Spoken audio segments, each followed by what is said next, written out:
안녕하세요. 작곡가 김영석입니다. 반갑습니다. 방금 연주해 드린 곡은 Dear You라는 곡인데요. 어떠셨나요? 듣기 좋으셨어요? 예, 음악이 아름다운 이유는 음악이 아름다운 것보다 듣는 사람의 마음이 아름답기 때문에 아름답다고 저는 생각합니다. SDF 2024 지금 주제처럼 분열과 소멸의 시대에 살고 있는 우리에게 음악은 또 언제나 큰 위안을 주고 용기를 내 다시 삶을 살아갈 힘을 주기도 합니다. 불과 20년 전만 해도 아시아 변방에 머물렀던 K-팝, 또 현재 이르러 전 세계적인 인기를 구사하게 된 이유는 무엇일까요? K-팝 20년 역사를 돌아보면 그 이유를 알 수 있습니다. 2007년 이수만 회장님이 야심차게 내놓은 9인조 걸그룹 소녀시대. 산업적인 면에서도 또 음악적인 면에서도 기존의 K-팝을 선도해온 보이밴드를 압도하며 걸그룹의 틀을 넘어서 K-팝 그 자체를 상징하는 아이콘으로 등극했습니다. 그 결과 일본 레코드 대상 신인상, 또 도쿄돔의 공연 등 일본에서도 놀라운 성과를 거두었습니다. 소녀시대와 같은 해에 JYP 박진영이 탄생시킨 4인조 걸그룹 원더걸스. 삼성경제연구소에서는 원더걸스가 부른 텔미가 복고풍 댄스 열풍을 일으키며 화제를 불러 모으자 그 해 10대 상품으로 선정하기도 했습니다. 수많은 사람들이 원더걸스의 춤과 패션을 따라했고 또 춤을 추는 자신의 모습을 인터넷과 모바일 네트워크를 통해서 공유했습니다. 대중음악 팬들의 음악 소비 경향이 온라인으로 이동했고 또 공유가 보편화된 시점에서 원더걸스의 춤과 영상은 플랫폼의 영향력을 보여준 커다란 계기가 됐습니다.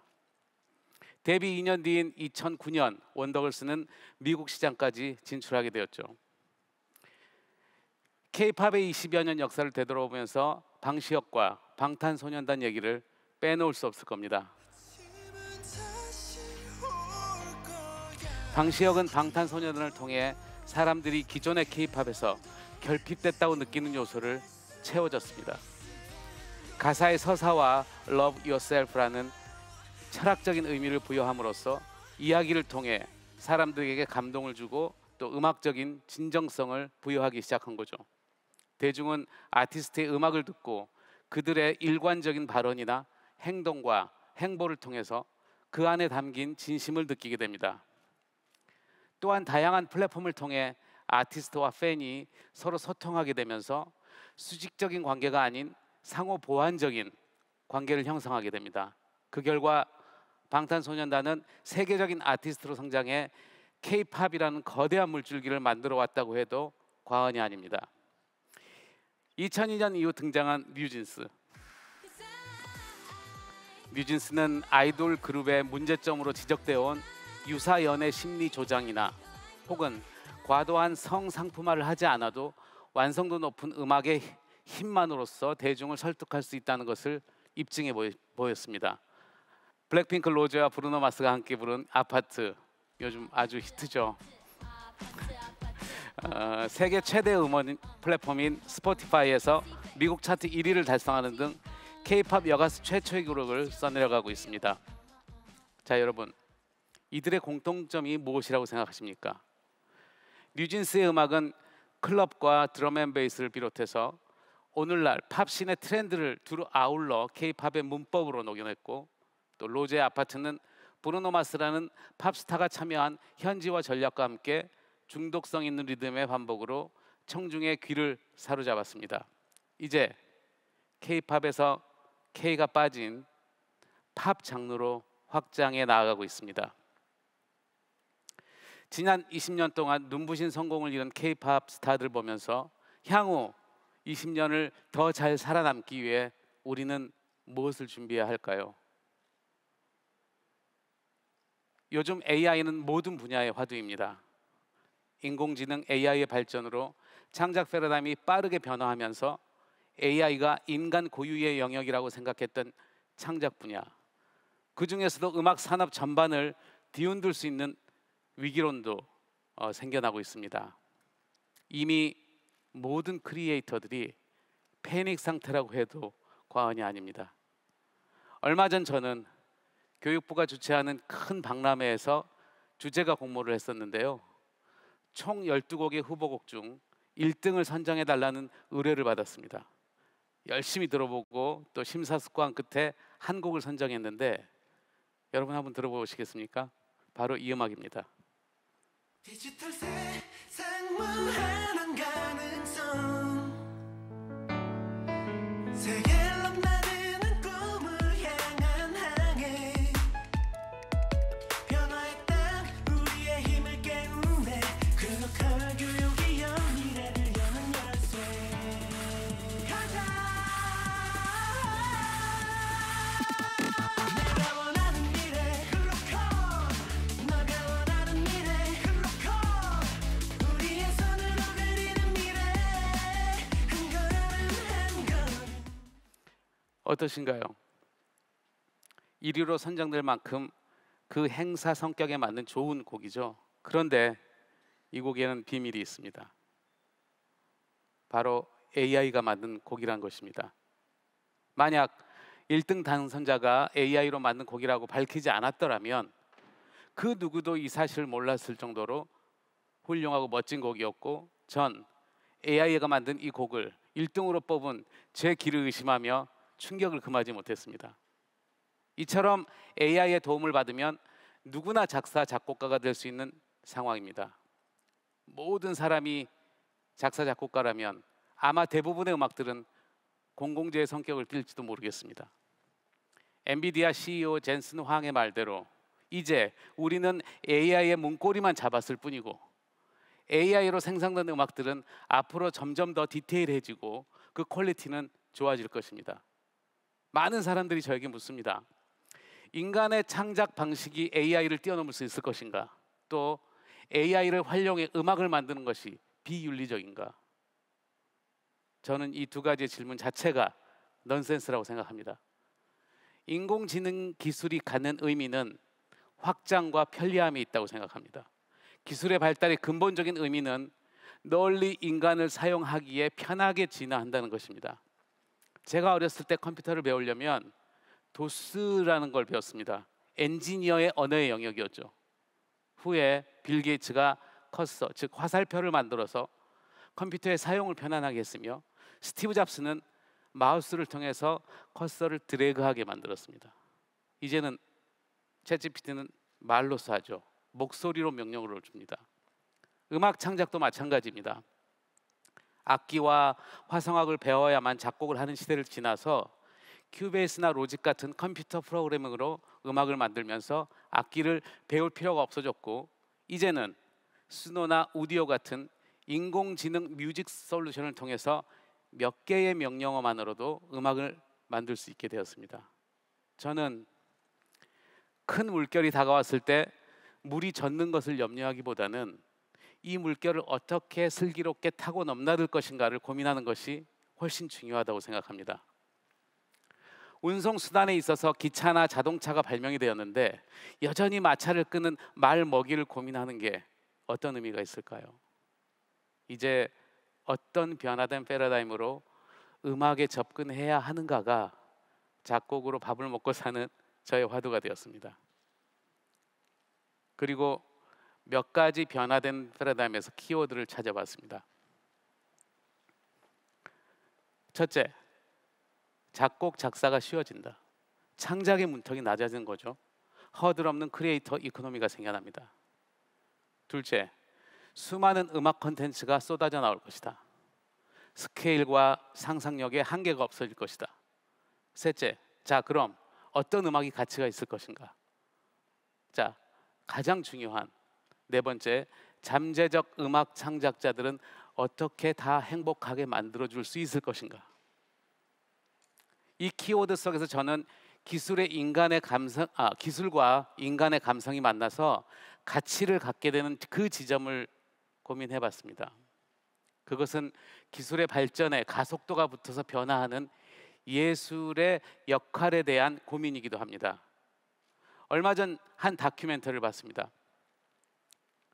세상을 떠난 아이가 가상현실 속에 구현이 돼서 엄마와 다시 만나는 이야기였습니다. VR 고글을 쓴 엄마는 가상현실 속에서 그토록 듣고 싶어하던 아이의 목소리를 들을 수 있었습니다. 아이가 엄마라고 부르는 순간 저는 흐르는 눈물을 멈출 수가 없었습니다. 물론 기술의 활용 범위나 윤리적 기준에 대한 논란도 있었지만 테크와 인간이 감성이 또 함께 만나서 가치를 갖게 되는 이 지점을 유심히 살펴보았습니다. 그리고 이것이야말로 기술의 발전에 가속도가 붙어 변화하는 예술의 역할이라는 생각이 들었습니다. 자, 여기 이분들의 이야기를 AI 음악의 힘을 빌어서 제가 음악을 한번 만들어 봤는데요. 여러분 한번 이제 곧 영상이 나올 텐데 이분들의 사연을 가지고 제가 직접 음악을 만들어 봤습니다. 한번 보시죠.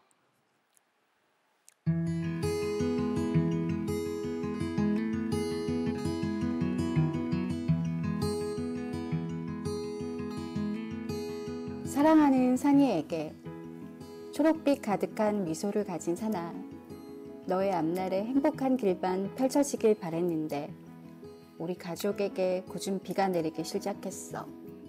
너는 이 비가 그칠 때까지 기다릴 거니? 엄마 아빠는 비가 그치길 기다리지 않고 앞으로 나아가기로 했단다. 우리 가족 모두 두 손 꼭 붙잡고 함께 걸어가면 이 비를 맞아도 행복할 것 같았어.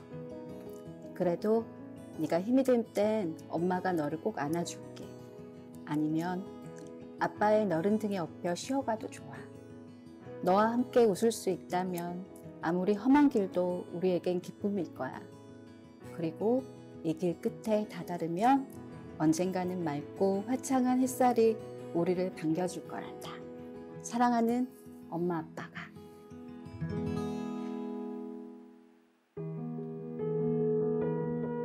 사랑하는 엄마 아빠에게 엄마 아빠, 저는 비가 와도 괜찮아요. 엄마 아빠랑 함께 할 수 있다면 하나도 무섭지 않으니까요. 힘들면 봄 햇살처럼 포근한 엄마 품에 바다처럼 넓은 아빠 등에 쉬어갈래요. 저는 세상에서 가장 행복한 아이예요. 그러니까 제게 너무 미안해하지 마세요. 언젠가 비가 그치고 햇살이 비치면 내가 예쁜 무지개를 선물로 드릴게요. 엄마 아빠 사랑해요. 제가 직접 음악을 만들어 봤습니다. 먼저 인공지능 챗봇에 사연을 입력해서 가사를 만들어 봤고요. 이제 가사가 완성되었으니 AI에 가사를 입력하고 제가 원하는 음악 장르와 템포 이런 것들 쓴 후에 클릭만 하면 1, 2분 안에 음악이 생성됩니다. 이렇게 AI가 만든 음악을 제가 리터치하고 같이 작업을 해서 음악을 만들어 봤는데요. 자, 이렇게 완성된 음악 여러분 한번 들어보시죠. 많은 길을 맞으며 산이 누구 기다려요? 앞으로 나아가기로 했단다. 손을 꼭 아빠 오면 어떻게 잡고 인사할 거예요? 함께 걸으며 인사할 거예요. 어떤 길도 우리는 행복할 거야. 너 힘들 때면 이 일의 끝에서 햇살이 다시 우리를 비춰줄 거야. 사랑하는 엄마 아빠 비가 와도 괜찮아요. 함께라면 힘들면 포근한 엄마 품에 바다처럼 넓은 아빠 등에 쉬어가도 좋으니 나는 세상에서 가장 행복한 아이야. 힘들면 포근한 끝에서 햇살이 다시 우리를 비춰줄 거야. 사랑하는 엄마 아빠 비가 와도 괜찮아요. 함께라면. 사나,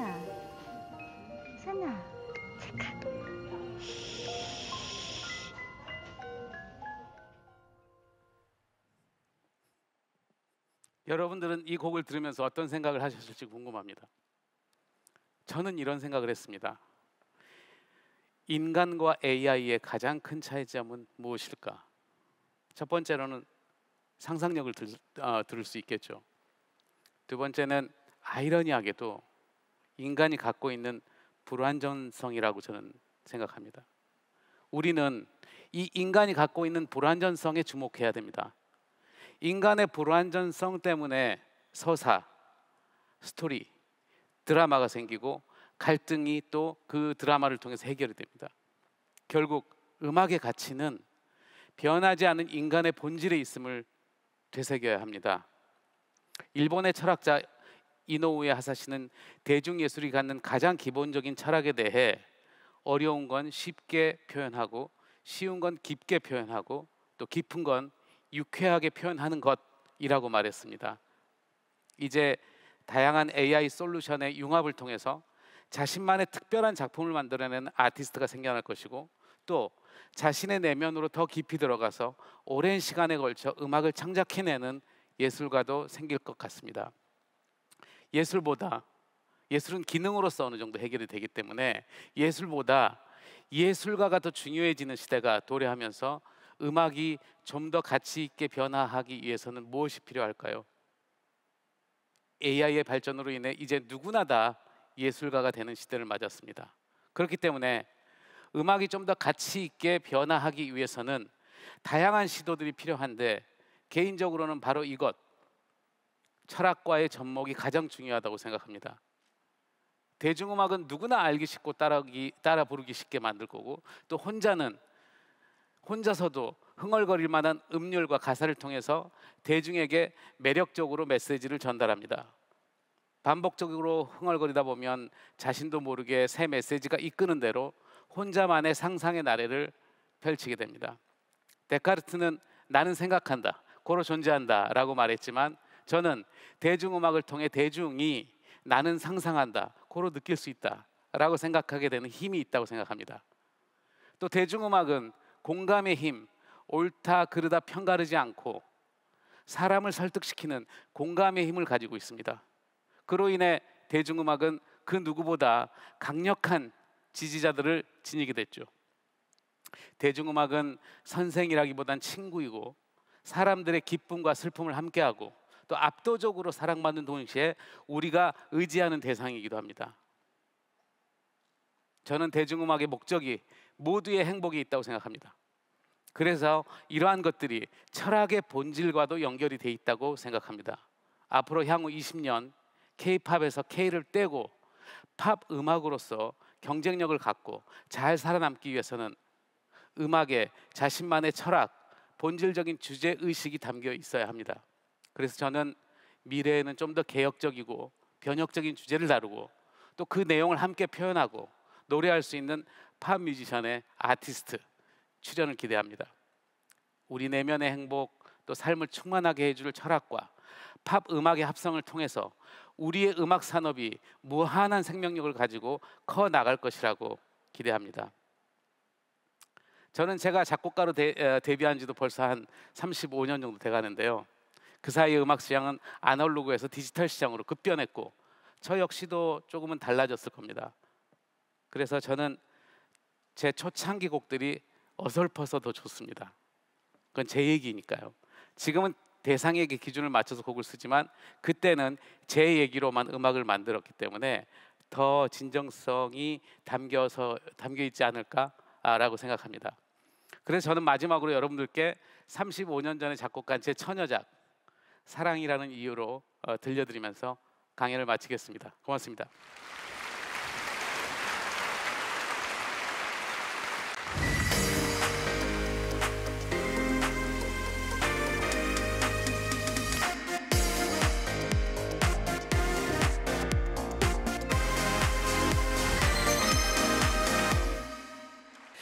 자, 여러분 다시 한번 김형석 작곡가님께 큰 박수 부탁드립니다. 감사합니다. 진짜 너무 떨리네요, 인간적으로.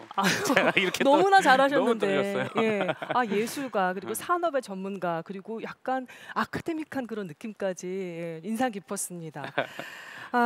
한국을 대표하는 작곡가이니만큼 여기 SDF 관객 여러분들 그리고 많은 분들의 관심이 정말 뜨거웠습니다. 그래서 저희가 이미 김형석 작곡가의 강연을 듣겠다고 신청한 분들께 사전에 미리 질문을 좀 받아봤거든요. 그중에 몇 개를 골라서 한번 소화해 보도록 하겠습니다. 자, 먼저 정도현 씨의 질문입니다. 조금 전에도 언급하셨는데 로제 APT 아파트 있잖아요. APT. 진짜 선풍적인 인기, 글로벌 인기인데 대부분 K-팝이라고 하잖아요. 그런데 들어보면 영어 가사가 훨씬 많고요. 또 브루노 마스라는 팝스타랑 함께했고요. 그런데도 불구하고 K-팝이라고 불리우는 이유가 구체적인 이유가 있을까요? K-팝의 그러니까 관점에 따라서 많이 다를 것 같은데요. 음악적인 특성은 일단 따라 부르기 쉽고 그 다음에 퍼포먼스를 또 따라하기 쉽고 본인이 참여하게 되는 거죠. 그리고 또 이 K-팝은 음악 시장이라고도 볼 수 있지만 저는 커뮤니티 시장의 의미가 훨씬 크다고 생각합니다. 플랫폼을 통해서. 그렇기 때문에 그 방법들이 이제 섞여 있고 또 하나는 한국 사람이 부른 것이고 또 한국 회사에서 제작한 것이고 예. 근데 중요한 것은 이런 것 같아요. 보통 음악이 예를 들면 레게 음악 같은 경우도 자마이카의 그 스카라는 장르에서 그 자마이카 그 흑인들이 노예로 이제 미국에 오면서 그게 레게 형태로 바뀌었거든요. 모든 음악의 장르는 섞이고 또 변형됩니다. 그리고 많은 것들이 파생되고 K-팝이 시작은 한국의 아이돌 음악의 어떤 대명사로 시작을 했지만 이제는 정말 전 세계 시장하고 어찌 보면 동패를 뜨고 있는 상황이죠. 더 훨씬 더 좋은 성적도 거두고 있고요. 그래서 K라는 의미가 과연 어떤 의미일까? 이게 좀 시간이 지나서 이게 범용화되고 세계화된다면 팝이라고 불려야 되지 않을까라는 생각을 해봅니다. 네. 예. K-팝에서 K가 떨어져 나가는 새로운 순간이 다가오고 있다. 이미 저는 그렇게 다가왔다. 생각합니다. 예. 그리고 지금 아이돌 시장이 거의 대부분을 차지하고 있는데 그 아이돌의 노래 중에 거의 8, 90%가 외국곡입니다. 그리고 이게 이제 더 확장되면 낙수 효과처럼 아까 말씀드린 본인의 스토리, 본인의 독특함을 갖고 있는 아티스트 시장까지 확장될 것 같습니다. 음악이 다양화되는 거죠. 장르들도 마치 홍콩 영화가 느와르 영화만 했을 때 그 생명력이 길지 않았듯이 이제 이 K-팝도 더 길게 가려면 다양한 장르의 음악도 나오고 다양한 이야기들 또 말이 섞이는 영어와 이제는 국가와 국가의 문화가 아니라고 저는 생각합니다. 집단과 집단의 어떤 결합이 아니라 개인과 개인의 결합이라고 생각하는데 그런 의미에서 K가 과연 어떤 의미가 있을까를 조금 고민해 볼 필요는 있지 않을까 생각합니다. K-팝에 관련된 질문을 드렸는데 가지치기 해가면서 너무나 방대한 이런 예, 그 왜냐면 답을 주셔서 관점에 따라 다 다를 수 있으니까요. 그렇군요. 그래도 하나 더 소개를 해볼까요? 네네네. 네, 송유연 씨가 질문을 주셨습니다. AI를 이용해 작곡을 하는 시대에 김명석 작곡가님도 AI 도움을 받아보신 적이 있는지, 그랬다면 어떤 생각이 들었는지 조금 전에 한번 해보셨으니까 더 네네. 느꼈을 것 같고. 이건 발표된 곡은 음. 아니고 이제 이 행사를 위해서 이제 재밌는 프로젝트를 진행하고 있습니다. 사회적인 그 약자나 또 혹은 뭐 이렇게 감성적인 어떤 이야기들을 AI를 사용해서 그냥 분량이 너무 많으니까요. 사용해서 그거를 컨버팅하고 플랫폼에서 또 도네이션 시스템을 연결하고 이런 여러 가지의 IP에 대한 활용이 예전에 독점적인 활용이었는데 지금은 그것들을 가지고 어떻게 사람들이 AI 음악을 가지고 그러니까 각자가 다 이제 여러분이 다 아티스트입니다. AI 음악을 가지고 어떻게 좀 더 전문가가 좀 변화시키고 이것들을 플랫폼에 올리고 그 다음에 도네이션을 하고 그 IP의 가치를 갖게 만든 다음에 선한 목적으로 쓸 수 있느냐 이런 것들에 대한 생각이 되게 중요할 것 같습니다. 저는 AI의 도움을 받아서 작곡을 해본 적은 사실 없습니다. 왜냐면 겁이 납니다. 왜냐면 제가 한 달 동안 열심히 어떤 사랑이라는 주제로 곡을 썼는데 쓰너 AI한테 넣으면 1분에 진짜 2곡씩 나오거든요. 10곡 쭉 나왔는데 그중에 5곡이 주관적인 판단이긴 하겠습니다만 이거 내가 쓴 것보다 좋은데? 그러면 저는 진짜 패닉 올 것 같거든요. 사실 AI 아나운서를 보는 아나운서의 입장도 그죠? 정말 예. 비슷합니다. 모골이 송연해질 때가 있거든요. 그래서 아직은 사용하지 않았지만 아마 이 물결을 저도 슬기롭게 탈 넘어야죠. 경우가 생기지 않을까라고 지금 생각하고 있습니다. 네, 좋습니다. 자, 최여원 씨, 곽한숙 씨, 그리고 이재하 씨 비슷한 질문을 좀 묶어봤습니다. 창작 활동의 아이디어, 영감은 어떻게 얻어지는지, 또 그럴 때 어떻게 기록하는지도 궁금합니다. 전통적인 질문이었어요. 네네. 네. 기록은 이제 핸드폰으로 하죠. 저는 이제 보통 피아노를 치면서 치다가 모티브가 생기면 그거를 또 패세지로 연결하고 그 다음에 어떤 구성을 만들고 이래서 피아노 치면서 많이 쓰는 편이고요. 그렇기 때문에 이게 음악이라는 게 잡을 수도 없고 볼 수도 없잖아요. 그리고 제 기억은 또 흩어지기 마련이고 그렇죠. 그래서 핸드폰에 녹음을 계속합니다. 그렇게 해서 저장을 하고요. 첫 질문이 죄송합니다만 아이디어, 영감 같은 거를 어디서 얻는지. 모든 것에서 얻는 것 같아요. 그게 영화든 드라마든 지금 이 순간이든 항상 그것들이 저한테는 음악적으로 변화되고 그리고 만들어지는. 혹시 말이죠, AI를 통한 작곡에도 그런 영감 같은 것이 어떤 역할을 하게 될까요? 그렇죠. 질문을 넣는다든지 아니면 어떤 맞죠. 요구를 한다든지. 그러니까 모든 걸 다 음악으로 만들 수 있잖아요. 그래서 철학이 중요한 것 같기도 훨씬 합니다. 중요하죠. 내 안으로 내가 무슨 얘기를 하고 싶고 어떤 주제를 갖고 얘기를 하고 싶고 그 주제가 과연 나를 알게 되면 타인을 사랑하는 법도 알게 되잖아요. 그 주제가 상대방에게 어떤 울림을 주고 이런 것들이 결국 중요한데 기능적으로 테크닉이 뭐 좋은 것도 필요하겠지만 내 안에 들어가서 내가 무슨 이야기를 하고 싶은지가 훨씬 중요해지는 시대인 것 같아요. 특히 AI라는 도구를 쓸 때는. 왜냐하면 내가 하는 질문에 따라서 생성을 하거든요. 그러니까 초등학생 질문을 하면 초등학생 대답을 하죠, AI는. 근데 내가 어떤 얘기하고 싶은 것들에 대한 것들을 주제의식을 던지고 물어보면 그걸 또 배가시켜서 도와주기 때문에 내가 어떤 걸 쓰고 싶을지, 어떤 음악을 만들고 싶을지, 어떤 그림을 그리고 싶은지, 어떤 이야기를 하고 싶은지 이런 것들이 훨씬 중요하게 된다고 생각합니다. 네, 다음은 오수석 씨의 질문으로 넘어가 보겠습니다. 작곡하는 일이 힘들거나 좌절스러울 때 이 일을 놓아버리고 싶었던 적은 없으신지, 만약 있다면 그 상황을 어떻게 빠져나올 수 있었는지 그 경험을 좀 공유해달라는 그런 질문이었습니다. 제가 다작이 좋은 건 아닙니다. 근데 제가 써보니까 1,500곡 정도 썼더라고요. 1,500번 하기 싫었던 것 같아요. 그게 무슨 말이냐면 이게 무슨 얘기예요? 물론 시작은 이 일이 좋아서 하죠. 이 직업이라기보다 이 작곡이 좋아서 시작하는데 하다 보면 이게 매번 가슴 떨리는 일은 아니거든요. 일이죠. 직업이니까. 그렇죠. 그렇기 때문에 그러다 보면 이제 포기하고 싶을 때가 있어요. 피아노 닦기도 하고요. 혼자 술도 마시기도 하고 하기 싫어가지고. 근데 결국에는 이제 깨닫습니다. 그나마 이거 하니까 사람 대접받고 사는구나. 다시 이제 피아노 앞에 앉게 되죠. 근데 그게 축적이 되니까 이제는 마치 이 닦고 세수하는 것처럼 내가 하는 일이 그냥 자연스러운 일이 된 것 같고요. 영감은 아까도 아무 데서나 얻는다고 말씀드렸는데 대중음악 곡을 쓸 때는 대상한테서 영감을 얻습니다. 예를 들면 가수 성시경한테 비처럼 메리아 쓰시면서 컴온요 하기 없잖아요. 성시경이 갖고 있는 매력과 장점에 영감을 얻고 또 어떤 가수는 어떤 가수에 또 영감을 얻고 그러니까 대상에게서 영감을 얻는 경우도 많고요. 네. 그렇군요. 작곡가를 꿈꾸는 많은 분들이 아마 이 시간을 함께 해주고 있을 텐데 좋은 팁이 되지 않았을까라는 생각을 해봅니다. 이 질문도 드려볼게요. 이건 조금 공격적인 질문이 될 수도 있을 것 같습니다. 일부 전문가의 의견이긴 하지만 극단적으로 표현하면 이제 K-팝은 끝났다. 중국 혹은 인도의 대중음악이 그 자리를 대신할 거다. 이렇게 예측하는 분도 계시거든요. 이 지점에 대해서는 어떻게 생각하시는지요?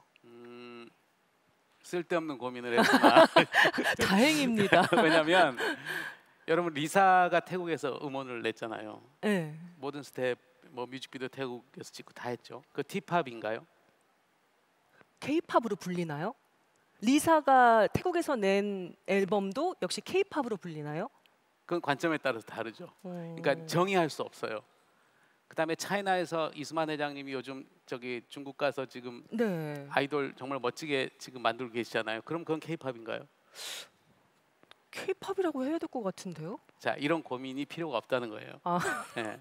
아까도 말씀드렸지만 제 생각에는 네. 물론 뭐 학술적으로나 이런 부분들의 그 분류는 학문적으로는 필요할 수 있지 모르겠지만 실제로는 개인과 개인의 어떤 커넥션이 중요한 디지털 시대에서는 결국에는 이걸 어떤 집단으로 분류한다는 것은 글쎄 초창기 때는 그럴 수도 있겠죠. 그때는 아이덴티티도 중요하고 방식이 중요하고 뭔가 새로운 형태의 시스템이 중요하고 근데 그게 범용적으로 세계 시장에 이제 다 이 캐파가 커졌을 때는 다 물처럼 섞이면서 또 새로운 장르가 뭐가 나오고 또 새로운 방법이 나오고 이럴 것 같아요. 근데 지금 그 시점입니다. K-팝은 이제 글로벌화 됐다고 해도 과언이 아닌데요. 이제는 그걸 새롭게 정의한다기보다는 그 초창기 때 K-팝의 어떤 부분들은 그 분류를 해두되 앞으로 나갈 것들은 그것이 과연 큰 의미가 있을까? 예. 버터 다이너마이트가 K-팝일까요? 작곡가가 다 외국 분들인데. 그렇죠. 그죠? 그러니까 그게 무슨 의미가 있을까? 여러분 UK 팝 그다음에 뭐 아메리칸 팝 이렇게 분류하나요?